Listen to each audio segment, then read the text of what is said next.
you for joining us for another Torah Thought during the midwinter vacation. If you're somewhere cold, I hope you're warming up with our fireplace. And if you're somewhere warm, think of those of us who are here in the cold. So there was a class, and the rabbi was teaching his class, and he was teaching him about the splitting of the sea. And he turns to all his students and he says, and all of you have heard of the famous Gershon ben Aminadav. And he continues to explain it, and he sees everybody is whispering, did the rabbi make a mistake? Gershon ben Aminadav? Did he really mean to say Nachshon ben Aminadav? And timidly one of the students raises his hand and says, Rabbi, Gershon ben Aminadav, we never heard of him? And the rabbi says, oh, you never heard of Gershon? Let me tell you about Gershon. You see, when the Jewish people were stuck and there was the water in front of them and the Egyptians behind them and wild animals and big mountains to their sides, there was one guy, his name was Gershon.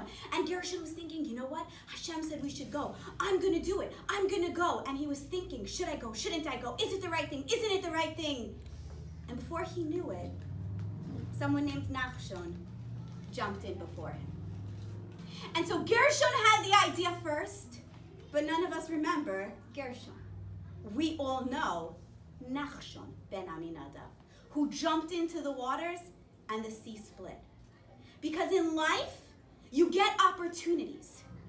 And it's about being able to jump in. This week we read the Parsha of Yitro. Vayishma Yitro. Now, Yitro was a great character, and he had a wonderful daughter Tzipporah, and he was Moshe's father-in-law, but that's a pretty big honor to get an entire parsha by your name. Why does Yitro have a whole parsha, the parsha of the 10 Commandments nonetheless, by his name? The parsha starts, Vayishma Yitro. Yitro heard about the great things that were going on to Bnei Yisrael. But not just Yitro heard, the whole world heard. Because when the sea split, everybody's water split. Everyone in the world was silent. Everyone knew about it. But there was one person who did something about it. Yitro heard, and he came to the Jewish people. Opportunities arise. It's not enough to just have a good thought, but to actually follow through and go through with what you're doing. To make that move. Because you never know what kind of a reality will be created because of what you chose to do. There were 10 plagues in Egypt. We read about it twice during these parshas of the year, and then we read about it again on Pesach. Because the lessons are so important that God says, I want you to keep reviewing. You know what the hardest, most difficult plague for the Egyptians was? It was the plague of choshech, of darkness. Why?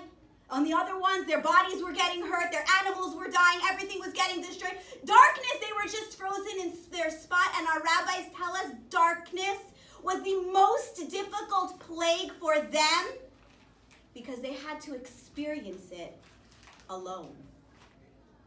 In all of the other plagues, they can go to their neighbors, cry with their friends.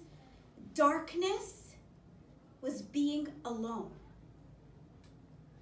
We have a little bit of a break in school, a little bit of a break in our routine. And Hashem says, take a stop and think about, is there someone you can call up? Someone you can reach out to? Someone you can make feel like they're not alone? Don't just think about your opportunities. Make an action. Become great. We're looking forward to seeing you back in school. Have a great one. Did you know? Okay. Did you know that no matter where you are, you can always calm yourself? Use these 3 yogi techniques wherever you are, even in the middle of a test. Close your eyes, breathe in and out of your nose, and chant Om quietly in your head. So while you're on break, on the beach, or whether in your backyard or in your bed, try it. Check it out and bring it back with you to school.